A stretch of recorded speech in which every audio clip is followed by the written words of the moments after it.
Before we jump into today's episode, I wanted to let you know that there is a masterclass coming up very soon. Head over to donnaeade.com/5 power pillars. The 5 power pillars of podcasting masterclass is coming very soon.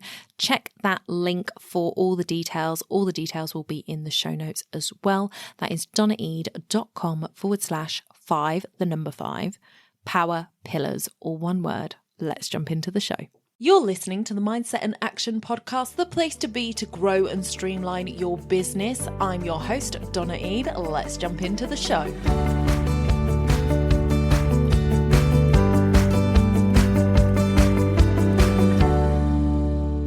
The key to time management is to see the value of every moment. Bryant McGill.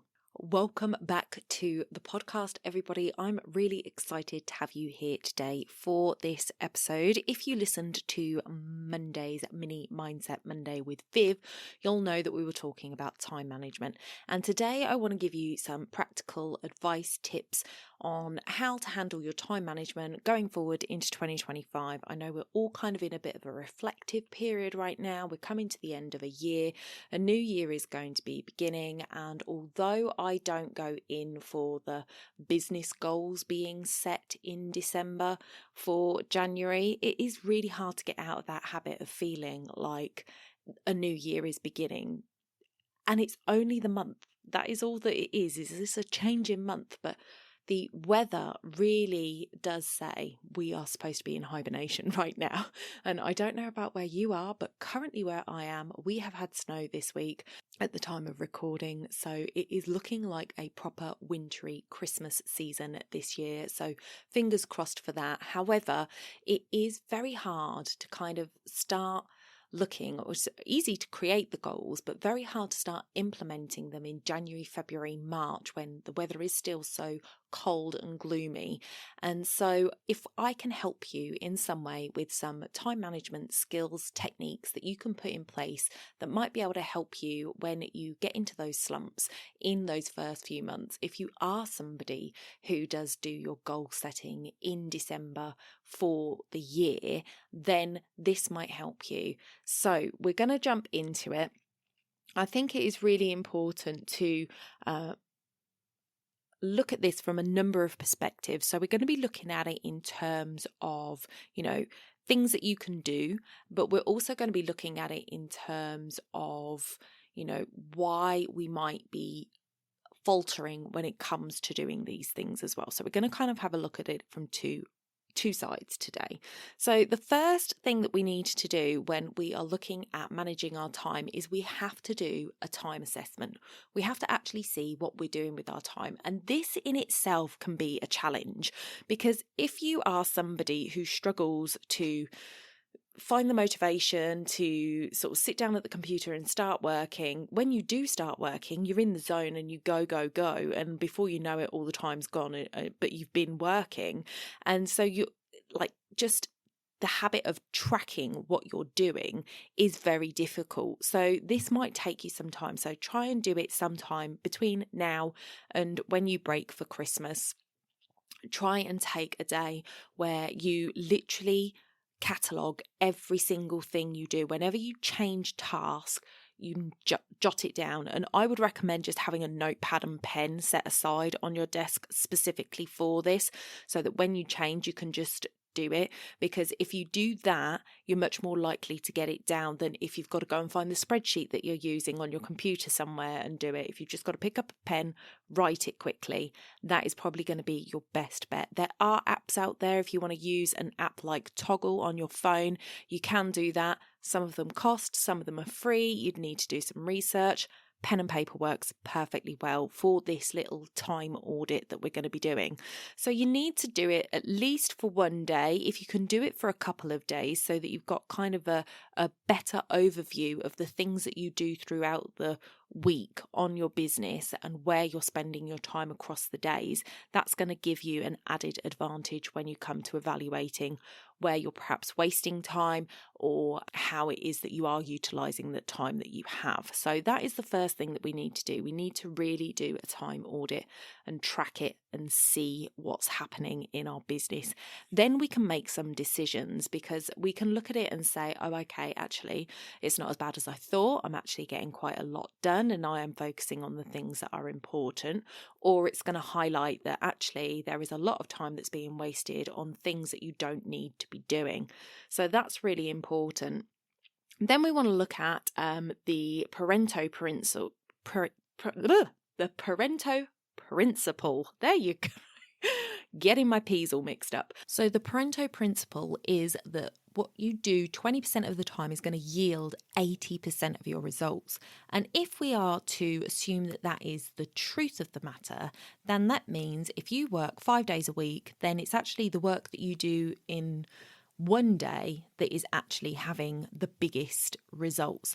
And you can see that when you think about the different things that we do during the day. So we might do some social media posts, we might be in our emails, we might be doing some admin, we might be working on a new project, a new course, a new program, a new client acquisition. So of those things, there are going to be certain things that are going to be income generating things and other things that are just going to be time sucks, like your email inbox. That's a time suck. It's something that is not going to be generating you income. Now, granted, there could be emails in there from potential clients that would then turn into income, but you don't need to be the one sorting it all out to actually get those results. So we need to look at what we're doing in that time audit. Where are the things that are a waste of our time? Where are the things that are a really good use of our time? And what can we do in terms of making it that we use more of our time to do those things that are a good use of our time, and we do less of the time wasting things. And if we can do that, if we can look at hiring a VA to take care of some of that stuff, if we can look at automating some of that stuff, that's going to stand us in really good stead to make much better use of our time, and potentially that we can actually reduce the amount of hours that we are working and still get the same results. So we could turn around and say, okay, well, if the 80-20 rule works, then I'll just work 1 day a week. I'll really focus, and then I don't have to work for the rest of the week. You could absolutely do that, but you know you better than anybody else does. And I know personally that wouldn't work for me, because I know that I would get distracted. I know that there are times when that just wouldn't work for me. And to be hyper focused to the point where you need to be to get that 20%, that what you do 20% of the time, and make that a full day's worth of work rather than the 20% that is spread out across a week, is going to be really draining, really energy heavy. So if you're somebody like me who's an introvert, where a lot of energy expenditure really takes its toll on you, that's probably not going to be the best way to do it, because you will struggle with keeping that up over time. But it's about balance. It's about, okay, well, actually, I could knock a couple of hours off my work day if I pull in a little bit more focus during the day and I stop wasting my time in these areas. So that is something to really look at. And I have spoken about time blocking in detail before, so I'm not going to go into it in depth, but time blocking is a great way to batch your time for the things that you really need to focus on. So I would really look at maybe that being something that you take into the new year, and look at how can I block my time off for those tasks that are going to be bringing me forward in my business and making the biggest impact. How can I block time off regularly to make that happen? And also having time to actually work on your business. This is something that I think we always forget to do, and is usually the thing that gets pushed off the plate first if we are feeling overwhelmed. It's like, I haven't got time to look at the projection for the next quarter. I haven't got time to look at what my social plan's going to be for the next quarter. I haven't got time to look at what I'm going to promote in 6 months' time. That's just not my focus right now, because I need to to get XYZ done. So it is usually the thing that falls off. But I would highly recommend having an hour a week where you sit down, check the plan, check where you're going, what you're doing. Has this week gone to plan? Is next week ready for what you need to do? And having a look at your business, but then having maybe once a fortnight or once a month, having a good chunk of time, maybe 3-4 hours, one afternoon, book it in your diary, and that is your planning time. So you can say, okay, where have I got to with my goals, and where am I going to with my goals? Because I think a lot of the time, the reason that we fall behind or don't reach our goals is because we don't actually make the time to reassess them. And you might have them on a pinboard right in front of you so that they're there every day, but we get so used to seeing that we don't actually pay attention to it. So subliminally, it might be going in, but you're not actually taking the actions to get you there because you're not reviewing it at regular intervals. So making sure that you have got your Chief Executive Officer time on your calendar so you can actually look at what you're doing and if that is actually taking you to where you want to be is really, really important. So moving on to some of the techniques that you can use to help you with your time management.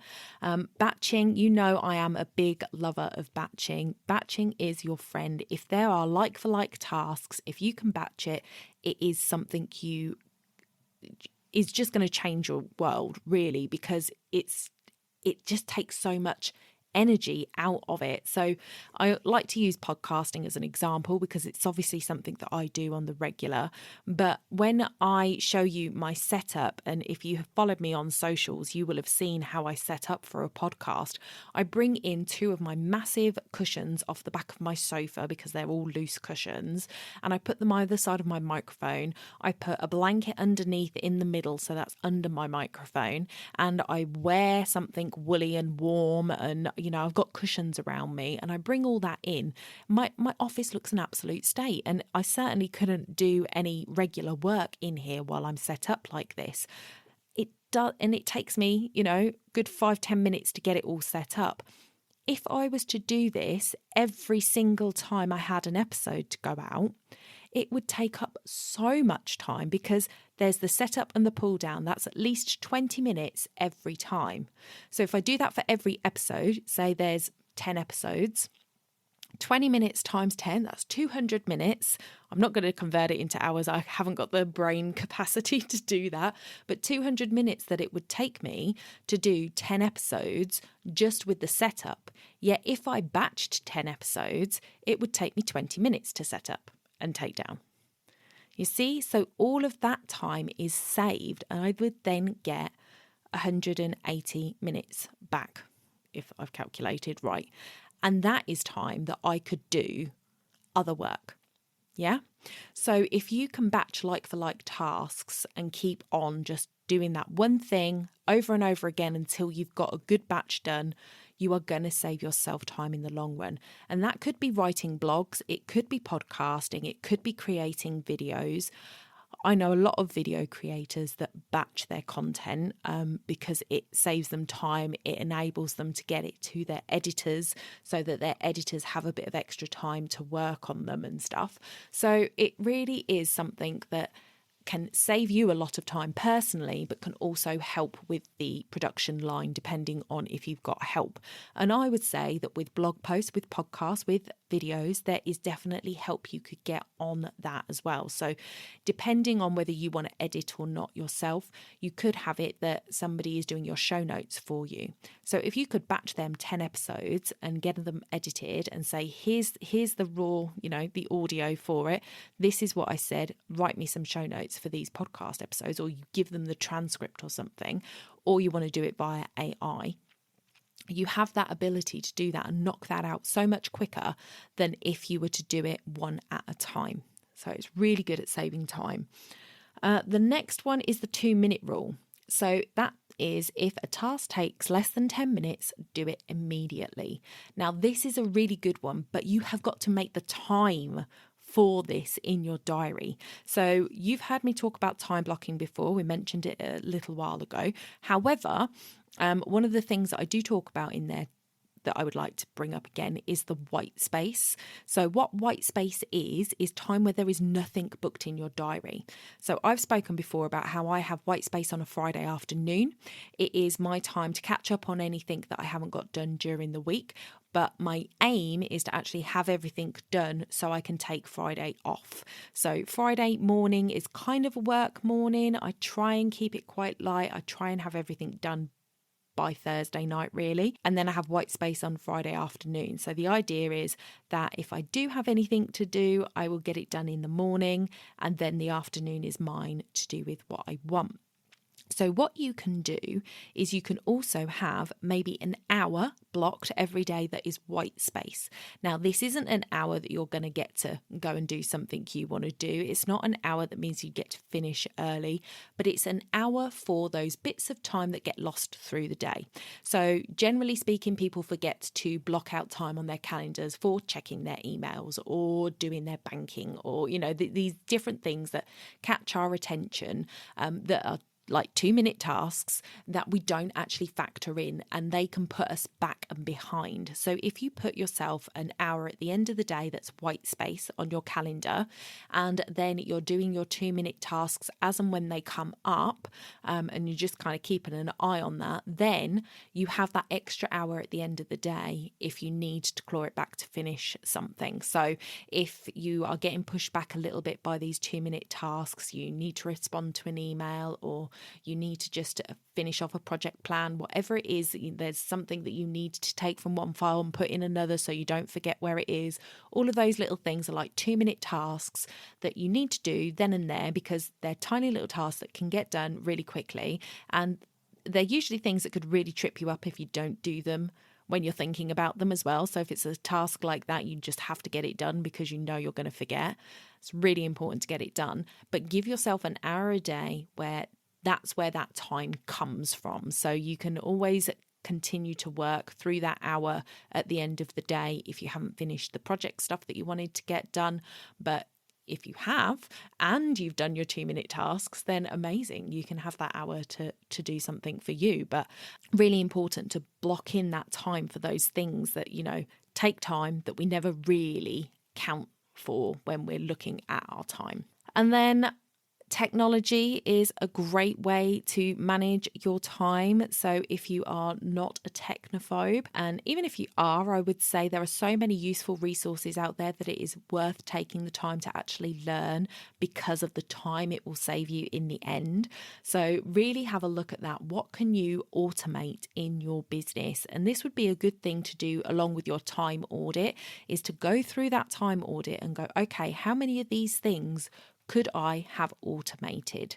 So a lot of the times there are emails that we send out regularly that could be at least templated, so you don't have to keep repeating yourself. So for me, my podcast guest emails are templates. I can just adjust them for each guest when I'm sending them out, and then they go out. All I've got to do is copy and paste. So I'm telling them the same thing. I want them to set up the same way for the podcast episode. I want them to know how the podcast is going to run. I'm going to want them to know when it's released. All of those things are things that I tell every client or every guest. So it's all there in the template. I just need to fill in the gaps. So that saves me a lot of time, and that is something you could do as well.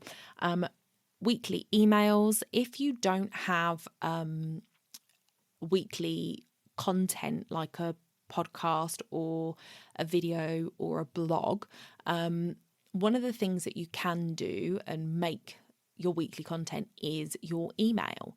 So what you could do if you wanted to is actually to create 52 email templates that are one for each week. Maybe it's 48 because maybe you don't send any over Christmas or Easter or something, however many for your weekly emails that you want to send out.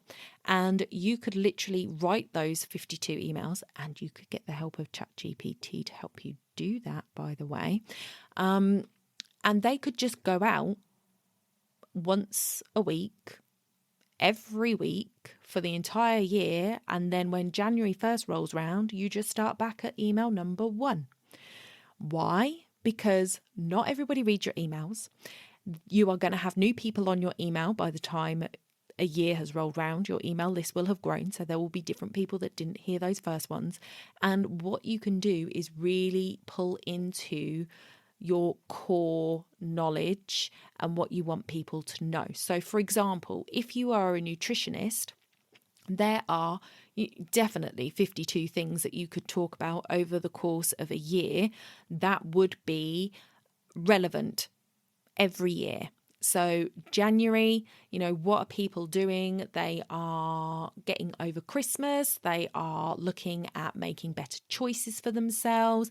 But it's cold, it's dark, it's dull, and we all are lacking our vitamin D. There is plenty of you to talk about in January, February time that is going to help people. But that's going to be the same every year.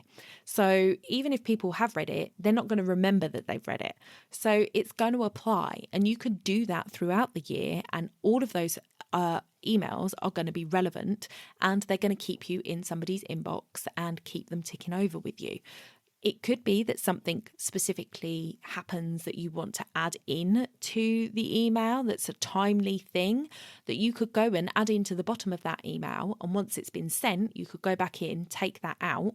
So it's back to its basic template and ready for the next year. And you could do that with any email throughout the year. So if you want to add something in, so you've got the basic email, and then anything that is time sensitive can be added on that week and then removed again, and the template left, and the cycle continues. So that is a really great way of saving so much time, because I think a lot of people spend a lot of time writing their weekly emails, and it can be something that is really time consuming.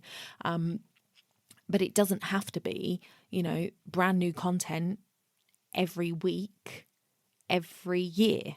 It could be the same content that you are putting out there again, because it's valuable, because it is still true, and you haven't had to sort of rethink it, really. And that's all it is generally speaking, if you have that kind of seasonal thing, especially like in the nutrition world, where certain times of the year certain things are going to be better to talk about, you're probably likely to be talking about very similar things at each point in the year, but you're starting from a blank page and you're like, oh, what am I going to talk about? And that brain, it's just such a waste of brain power. So I definitely think there is something in that 52-week cycle of emails. Then there is the delegation and outsourcing. So we have talked about using technology to reduce the amount of time that we're spending doing things, but there is also the opportunity to delegate or outsource things as well, which we spoke about earlier when it comes to podcasting, show notes and things like that. So are there things that you could give to a VA to do that takes you it's just stuff that takes you time that you doesn't need to take you time. So for example, one of the things that I wanted to look at doing was outsourcing my Pinterest, because it's basically the same thing. I had the template set up. It was basically drag and drop, but it was stuff that took me time that just wasn't worth my time.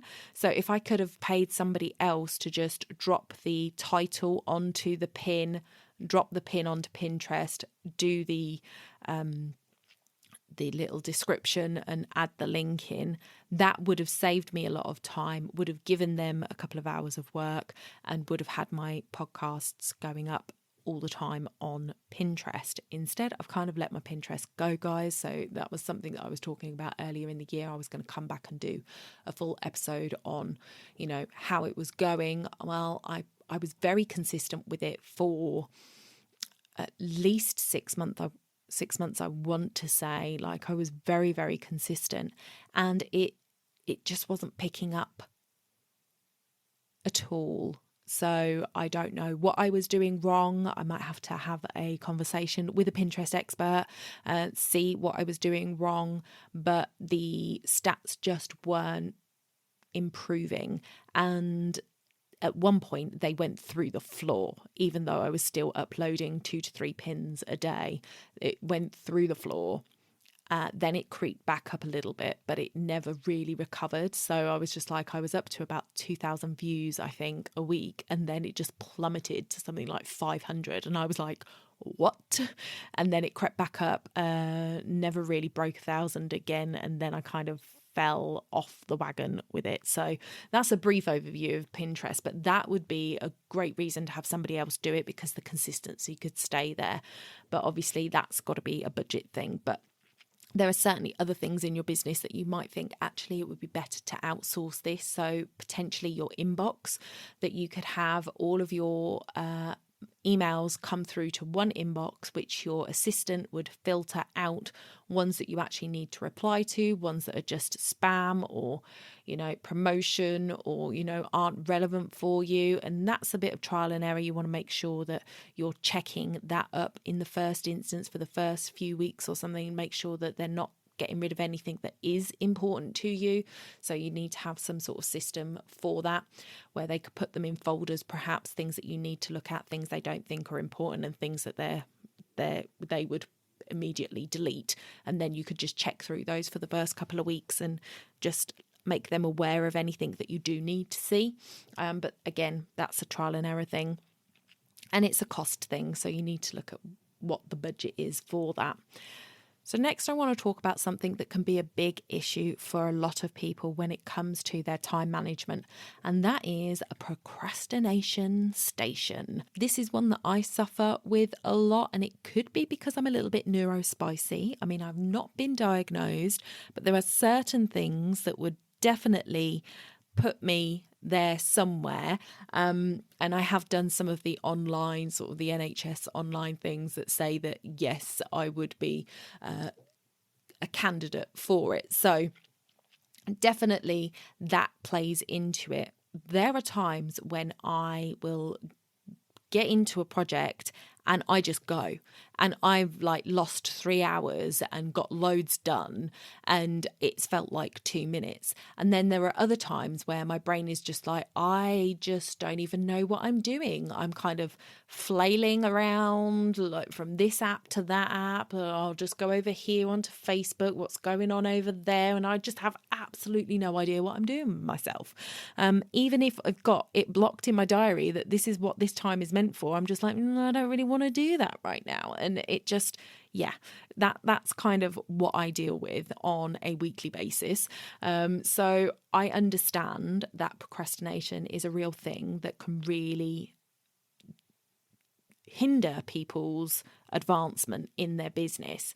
So one of the first things that we need to look at is, what is it that is making us procrastinate? Is there a trigger behind it? Is it something that we can put our fingers on? So is it fear? Is it perfectionism? Is it overwhelm? Are any of these things a factor for you? So it could be that you've got time in your diary to create a new program. Do you have a fear of failure around that? Is it like you don't know if it's going to work? You've tried programs before and they haven't worked. So what's going to be different from this one? So that fear of failure puts you in a standstill, and you don't want to actually get started with it because you're worried that it's not going to work out.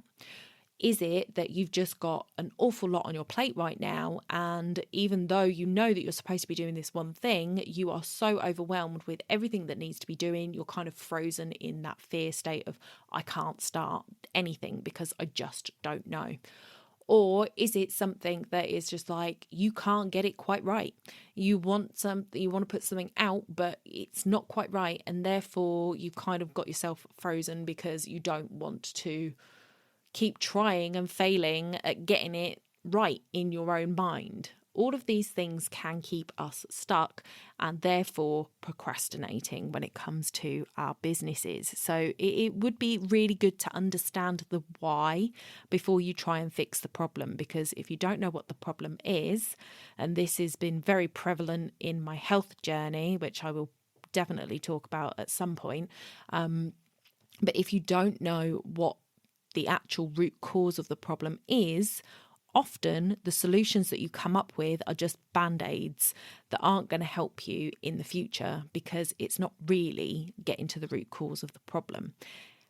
Because if you know that it's fear of failure, then you can look at it and go, okay, where is my evidence for this?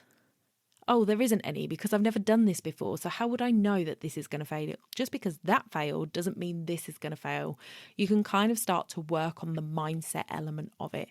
If you're overwhelmed, you might be able to sit down and go, okay, it's overwhelm that's getting me. Let's write down everything that I need to do so I can see it. And then let's put it into some order of things that have to get done, things that don't matter, etc. And you can kind of make some system, some, sense of the overwhelm. Then if it's perfectionism, then maybe you just need to talk to a friend and get them to let you know that it's fine just the way it is, because my friends, done is better than perfect. So there is just a way of getting around it if you know what the problem is in the first place. Another way of helping you, and again, first of all, find out the why and try and work through that will often help to kickstart you. But another thing, well, this one would relate to overwhelm, is chunking down big tasks. So sometimes if you write, okay, today I'm going to create a course. Oh my goodness, that sounds overwhelming. Like, I haven't got time for that. Like, I'm not going to get finished. It's not going to get done, blah, blah, blah. And all of a sudden, your brain is overthinking it. Instead, I'm going to create a course. So what are the steps that I've got to take? What are the things that I need to do? Let's write a list. Write a list of all the things you've got to do. Break it down into those smaller chunks and go, okay, today I'm going to work on creating the title for my course, for example. And one of the things that a friend of mine worked with me on ages ago was putting 3 things on my list a day and just working on getting those 3 things done. And if I got those 3 things done, then anything else was a bonus. And that really helped me to kind of reduce the overwhelm. The 5-minute rule. So committing to doing a project for 5 minutes. So if you've got your time blocked calendar there and you're like, oh, I really don't want to work on my social media plan today. Okay, that's fine. But do it for 5 minutes. Set a timer, do it for 5 minutes, and then see how you feel. And the thing with those kind of things, and people say it about exercise and stuff, is like, well, what if I just do that 5 minutes and then I walk away? That's okay. But a lot of the time, once you've actually started, you'll start to get in the flow and you will continue. Some days that won't happen. Some days it'll be 5 minutes, that alarm goes off and you think, thank God for that. Right, I'm going to go and make a cup of tea. Absolutely fine. At the end of the day, it's your business, it's run your way, you're setting your own deadlines. So unless it's client work that has a deadline, you are in charge of those deadlines. You can move them. And I think a lot of the time we put way too much pressure on ourselves to get things done so much quicker than we can actually do them. And especially if we've come from the corporate world where there was actually a team around us and we were all working towards something and maybe it only took a week. In your business, that might take 4. Because you're the only one doing it. So there is definitely expectations around our time where I feel that we put too much pressure on ourselves to get things done in a certain time frame that just isn't right for a solo entrepreneur, and therefore that can cause procrastination as well because you don't feel that you're going to be able to do it in the time that you've given yourself. So the 5-minute rule is a great one for helping you get started. Accountability partners is another great one, and alongside that, co-working spaces, events, online, in person, whatever, but co-working and accountability can really help you focus. And I don't know what it is about it, because when I used to work in an office, you'd consider that co-working, but my goodness, could I stand and talk with a good cup of tea for ages, chatting to my colleagues, not doing any work. But when you go from a business where you're on your own at home and then you go into a place and you're like, right, I'm going to work on this today, and people go, okay, sure. I don't know what it is. You just feel compelled to sit there and do the work. It's quite magical. So that is an option for you as well. And the other thing to remember is to celebrate your progress. Oh my goodness. So often in business, we don't take time to celebrate what we've actually achieved. From the smallest thing to the biggest thing, we tend to just get it done and then we're on to the next, on to the next, on to the next. And we do not take the time to go, do you know what? I did a bloody good job there. So I would love it if one of our collective goals for 2025 is to celebrate the little wins. Even if that is just, you got a project started today. Go into a Facebook group you're in, go on your own social media and say, do you know what? I got this done today. And just celebrate it, because it's worth celebrating. And when you celebrate the little things, it really helps you to see how far you're going and how far you've come. Because I think a lot of the time we just don't see it, like I said, because we just on to the next, on to the next, on to the next. So celebrate. So let's look at setting ourselves up for success in 2025. So I want you to have a look back, review 2024. What worked, what didn't, what went well, what didn't, and what do you want to carry forward into 2025? So have that reflection period. And I've just gone and bought a book that was recommended to me, and I can't remember who it was that recommended it. Oh, I would think it was in a Zoom room in one of my networking meetings. They mentioned it, and it was a book called, I'm going to find it for you. Give me a sec.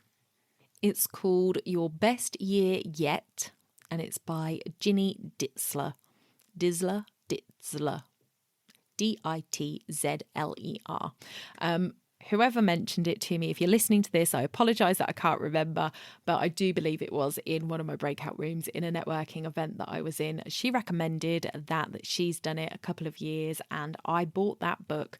And I've also bought that marketing book that I mentioned. I'm sure I mentioned it last week, but let me see if I can find it.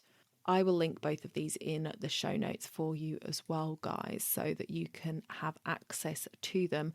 So this is by V. I don't know your surname, V. I can't remember it, so I haven't got that. But her website is called Insight2, as in the number 2, insight2marketing.com. And in there, she has a brand new marketing planner for small businesses, and she told us that this is in its 7th year. Okay, it's £29, and it just looked fabulous, and I was just like, I would love that, because it's one of those things that I try to plan out, and then you need to kind of, your marketing plan, all of the plans need to kind of work together. So my podcasting plan needs to work with my marketing plan, which needs to work with my program plan.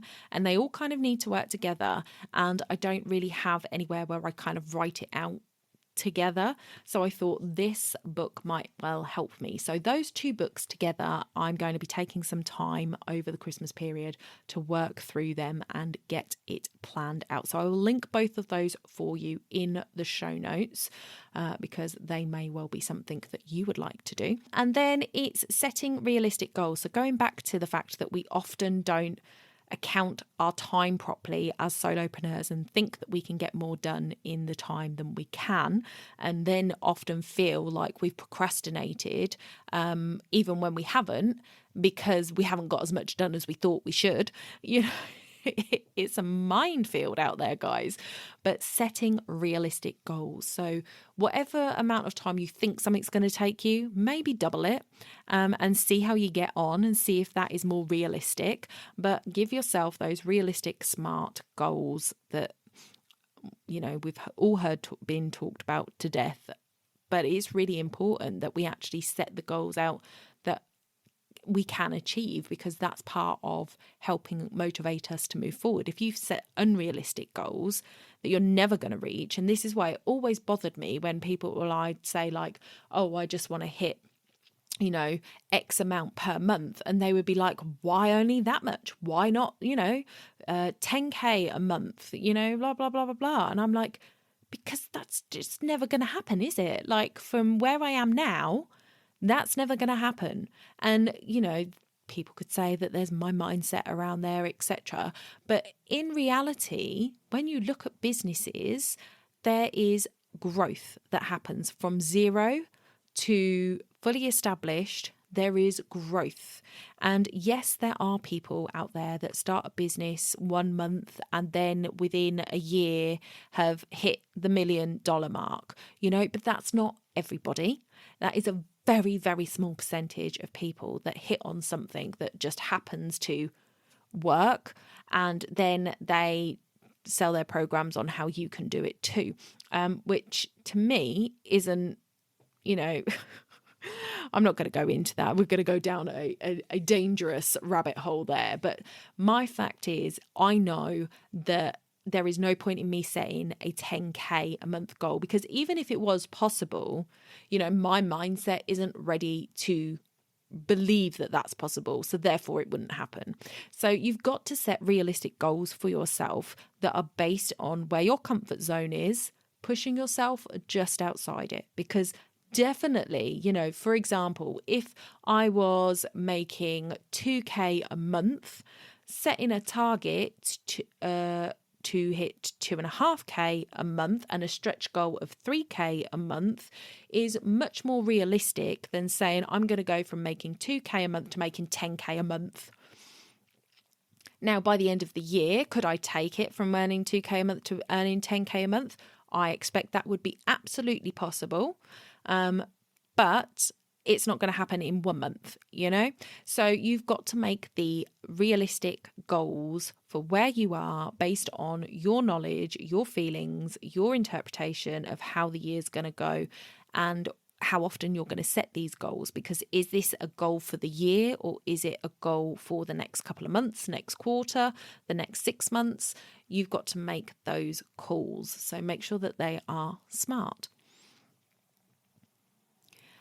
Then make sure, again, I just want to reiterate what I said at the beginning about having that CEO time in your diary, because all these goals, this review, nothing of this is going to come to fruition or be worth the time you're going to put into it if you haven't got set time set in your diary. And do it now for next year. Like, I've got stuff in my diary for next year already. Put stuff in your diary for next year that is chunks of time for you to spend reviewing your plan and putting systems in place to help you in the next stages, and reviewing as well, because you may well find that you hit certain targets quicker than you thought, because maybe there was a magic nugget that you want to take on board and go, okay, this worked this time, we're going to try that again this time, and that means that I'm going to stretch that goal because this is what this did. It was over and above what I expected. I know that sounded really vague. I hope that made sense, guys, but that's what you've got to kind of look at when you're setting your goals, is adjusting them as you go. And then the other thing is to protect your energy. So this is something that is definitely for all my neurospicy friends out there and my introverts, and that is to be really conscious of your energy. And if you're a woman, I would highly, highly recommend looking at what your cycle is doing and working with your cycle. So that is something that I will be definitely tuning into more in 2025, again, along with my health journey, which I will probably talk about at some point, especially if it's of interest. So do reach out and let me know if you want to hear about what my health journey has been like in the last few months.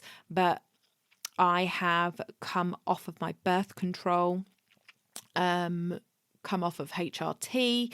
There's a lot of things that have been going on, and so now my body is trying to get back to doing what it does naturally.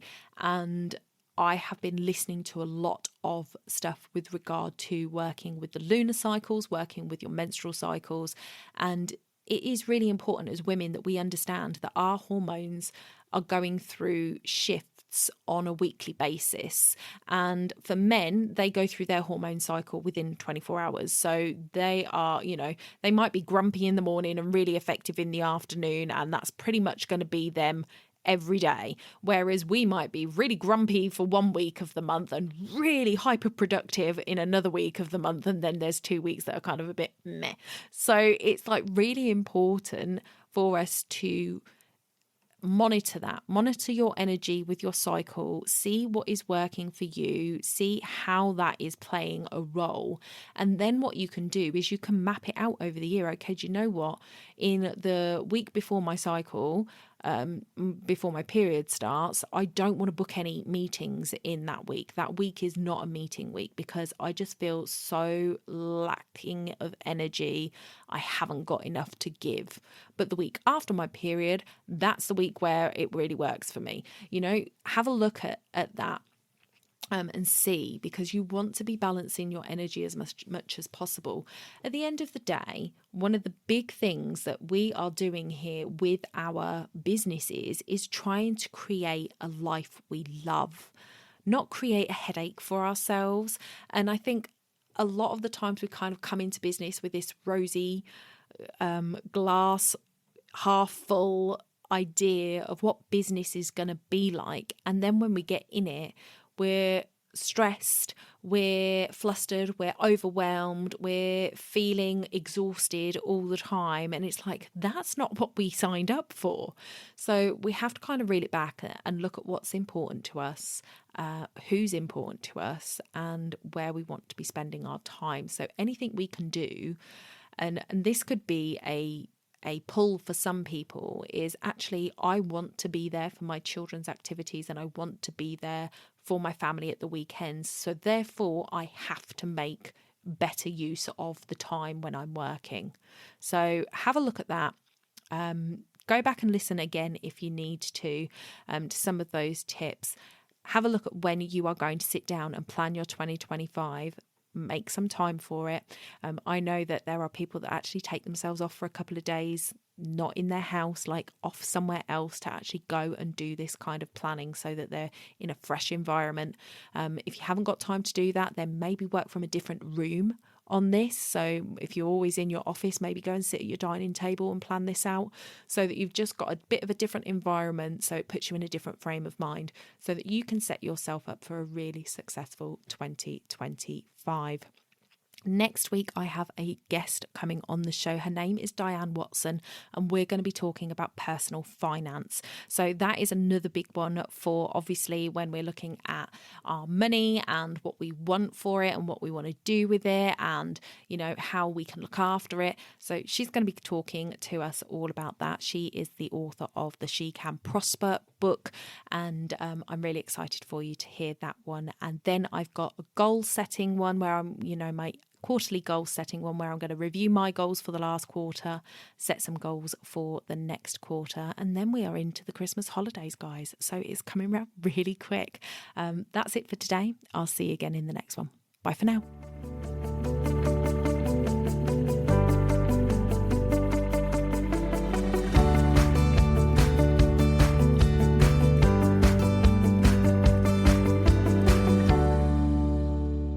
Don't forget to hit those stars and leave a review of the podcast where you listen if you found value in what you heard today. It's a free way you can help the podcast reach more people just like you.